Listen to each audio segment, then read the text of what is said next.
folks, Dave here at Thunder Mesa Studio on a Workbench Wednesday. I hope you are having a great day wherever you are and whenever you happen to be watching this. Today I'm going to be doing something a little different. I'm going to be working on a project for a friend of mine. Instead of something for Thunder Mesa or Bandit Canyon or the Goldfield and Calico, I'm going to be finishing up a structure for the Wandering Spruce Railroad.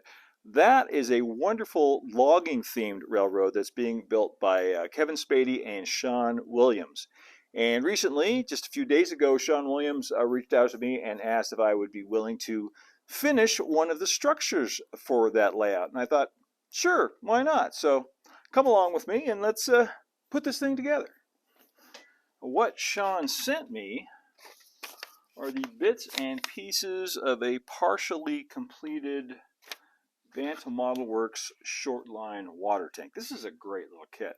I have built this before.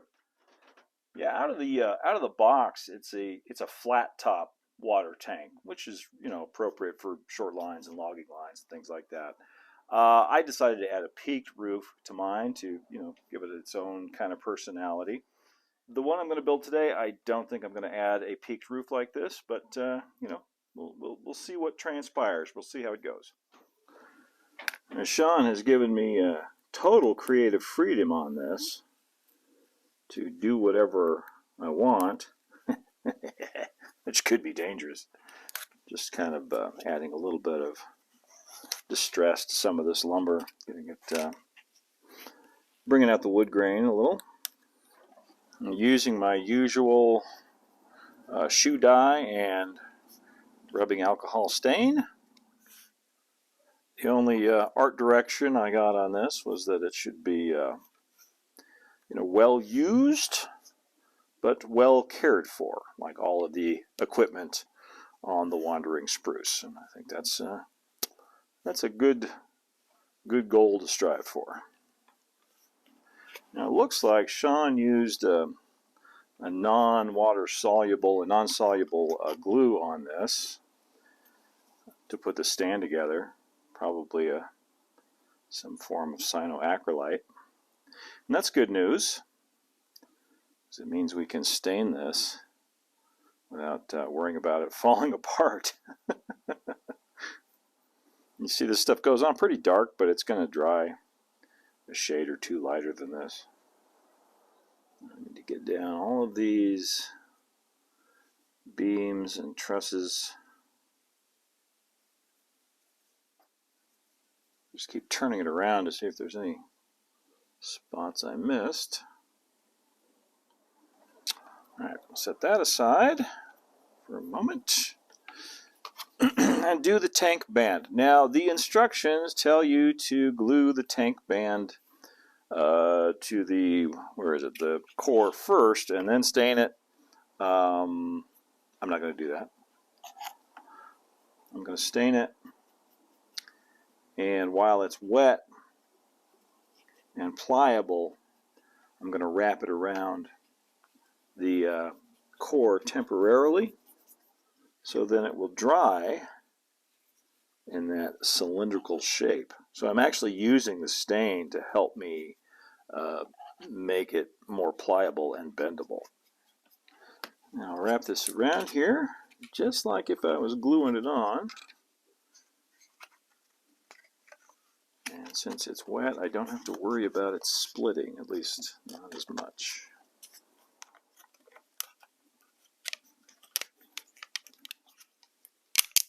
Okay.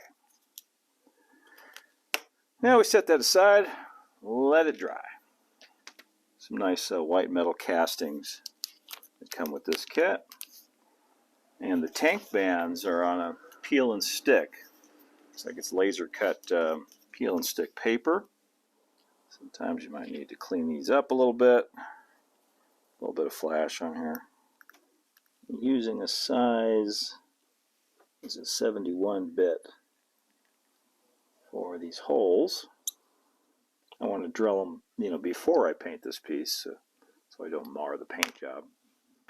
Now I'll get some paint on all of these parts with some Rust-Oleum dark brown camo. Great color for rusty old iron. These are some number 98 nut bolt washer castings from Grantline. And for each one of those, got to drill a small hole with a number 71 bit. And each one gets a dab of cyanoacrylate pushed into the hole. Yes, it is it's a time-consuming process, but it is really worth it, I think, for the look that it brings to a structure like this.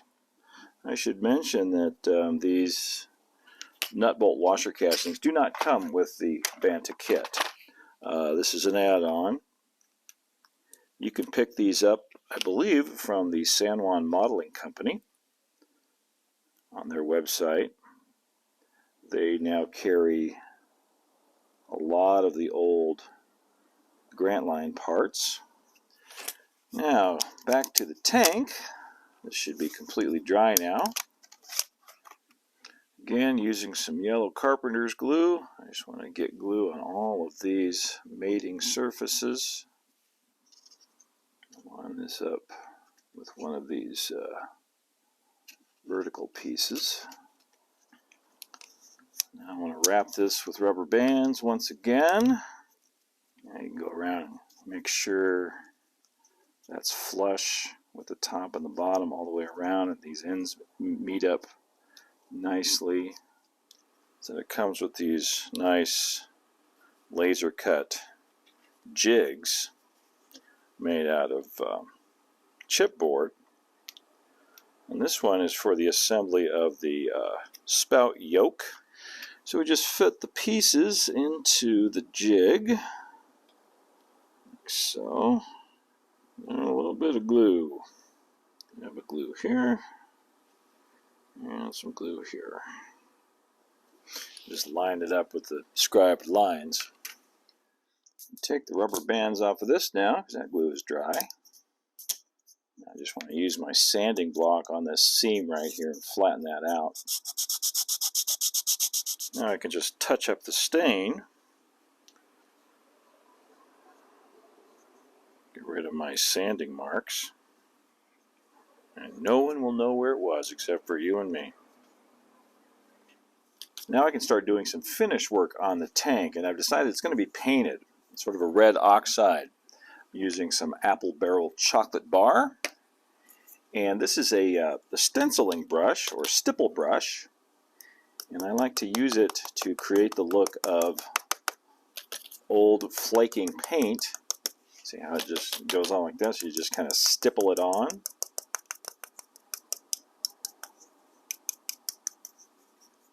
Next, I'll use my watercolors to create some water stains down along the bottom. We've got some burnt sienna and cobalt blue mixed together. Create places where the water is seeping through a little bit. Then you go back, just water on the brush and hit this top edge and pull it up like that, just to soften that edge a little bit. So, you know, the acrylic underneath, since it's dry, remains inert. That's not gonna move or mix with the watercolor, and so I'm basically doing like a wash over the top of it. And that's how it looks after the watercolor step. And next I want to add some alkali staining. And I've discovered that I can use these makeup applicators like I use with the pan pastels to apply some white chalk. Just going around to the top of where that water stain is.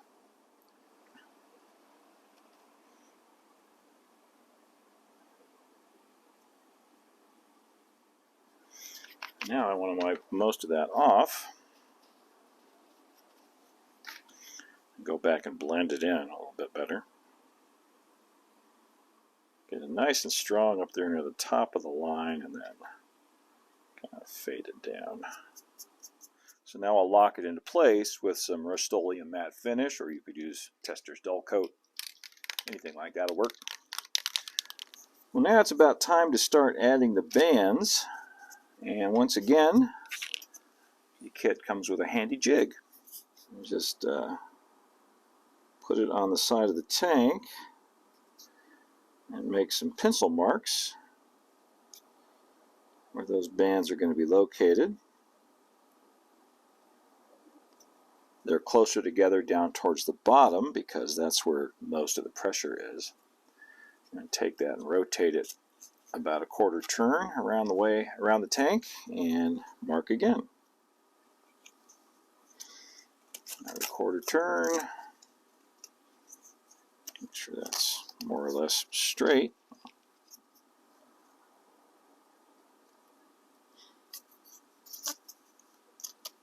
And then one more.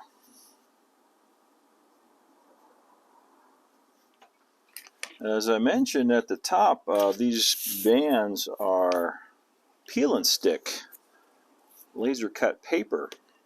This makes it pretty easy, but I don't trust the adhesive. It's a tape-like adhesive on these, so I like to add just a little drop of cyanoacrylate on the end. And we just go around and follow those pencil marks. Trying to keep this as straight as I can. I'm starting in the same place every time where the gap is, because all of this is going to be hidden behind the spout yoke. Last one.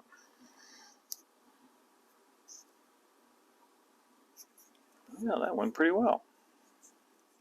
The next logical step is to add the tank band tighteners. These are some white metal castings, and I'm applying them with some Eileen's tacky glue on the backs. I'm staggering them about 3 boards apart.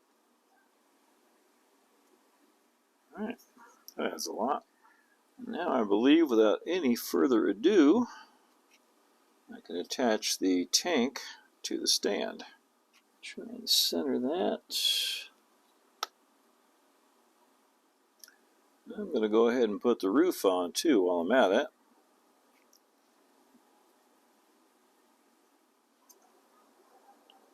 Put some weight on there till that glue dries. I'm just scratch building a little frame for the hatch, adding another set outer braces. Now I can build up the hatch itself out of some leftover pieces of 2x8. Okay. I'll add a couple of 2x4 braces on top of that. Now I have a couple of photo etched hinges from my scrap box.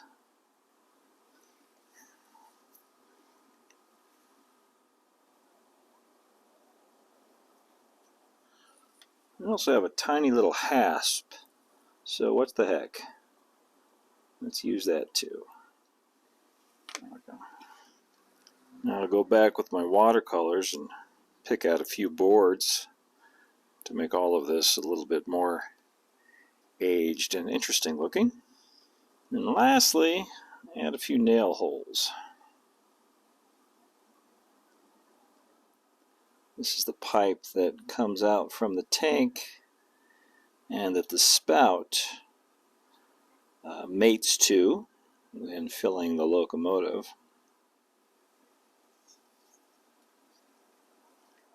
This is the valve mechanism. Here I'm going to use some cyanoacrylate to attach the pulley. Gets a piece of wire through it.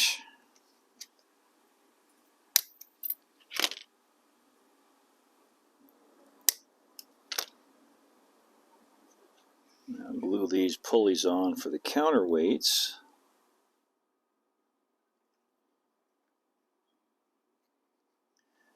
Now I can glue the yoke on.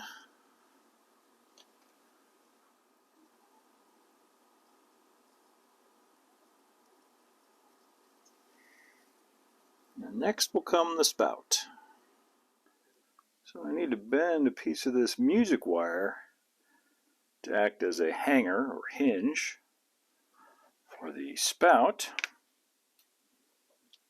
Just need kind of a U shape.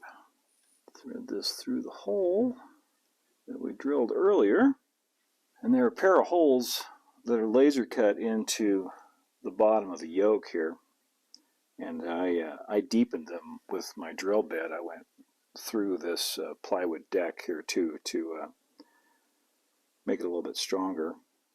The trick is if you cut one leg of the wire a little bit longer than the other, you can put that one in first, and then it makes it easier to put the second one in. So that's got a full range of motion. On the end of this spout is a little hole that I drilled, and the instructions call for you to thread this string through that hole. In my experience, that really doesn't work. So what I opt to do is take a little piece of brass wire and bend a little loop in it like that. And then all of those lines will connect to this loop rather than trying to go through this microscopic little hole.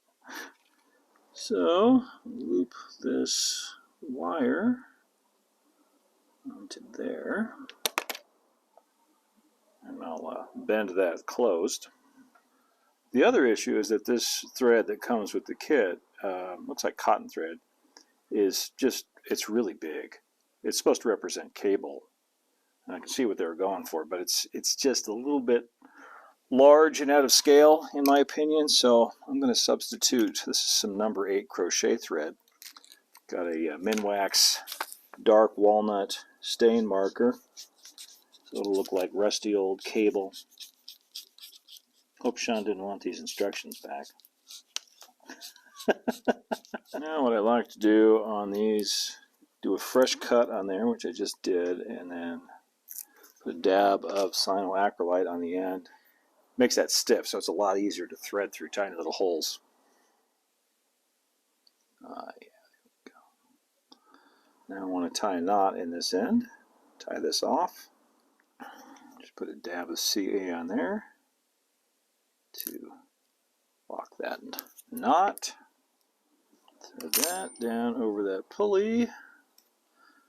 Make sure it doesn't get tangled up. Everything. And then this gets threaded through that ring we just put on. Clean that up. I think I want it right about there. Okay, now we tie this off.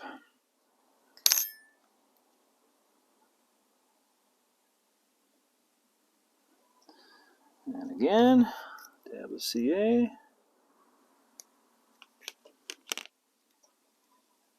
Now the counterweights should be a little easier.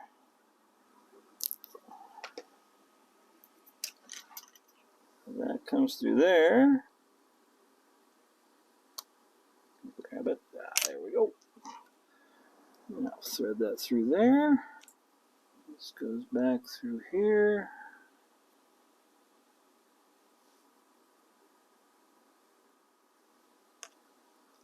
Okay. Tie the other weight on.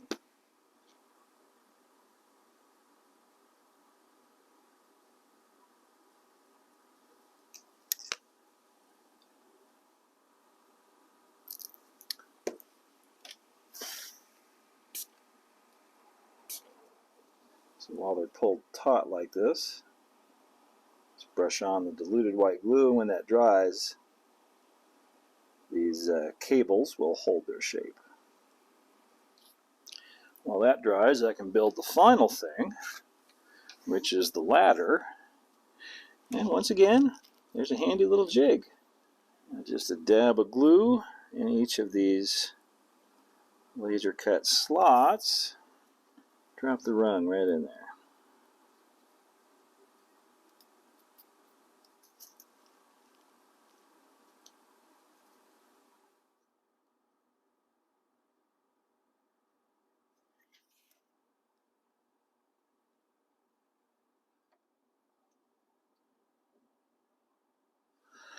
I don't know what side that Kevin and Sean want to put this ladder on, so I'm going to make it so the ladder can be on either side and they can position it where they want. Cutting a couple of 45-degree braces. So here's the little bracket that I built. A couple of cleats down here also. And this allows the ladder to be hung on either side of the tank. Just fits in between these cross pieces right there. So you can put it on the right, just like this, or over here on the left. Just hangs right off the side like that. First I want to paint this shiny wire. Just to dab some black on there. All gunky and dirty back here. And then I'll add a little bit of rust effects with some pan pastels. Starting with the darker tone. This stuff's really handy for getting any places where there might be some shiny glue showing. Blend that back. Get this iron hardware on the top. I'll take my lighter tone of rust. This brighter orange looks more like fresh rust. Just hit here and there to add a little bit more, punch it up. Don't want to forget all these nut bolt washer castings down here. Alright, now I'll get some clear matte finish on there and we'll call it done for now. Well, since I can't really show you what the tank's going to look like on the Wandering Spruce, I thought I'd set it up here temporarily on the Thunder Mesa layout before I carefully pack it up and ship it off to Sean Williams.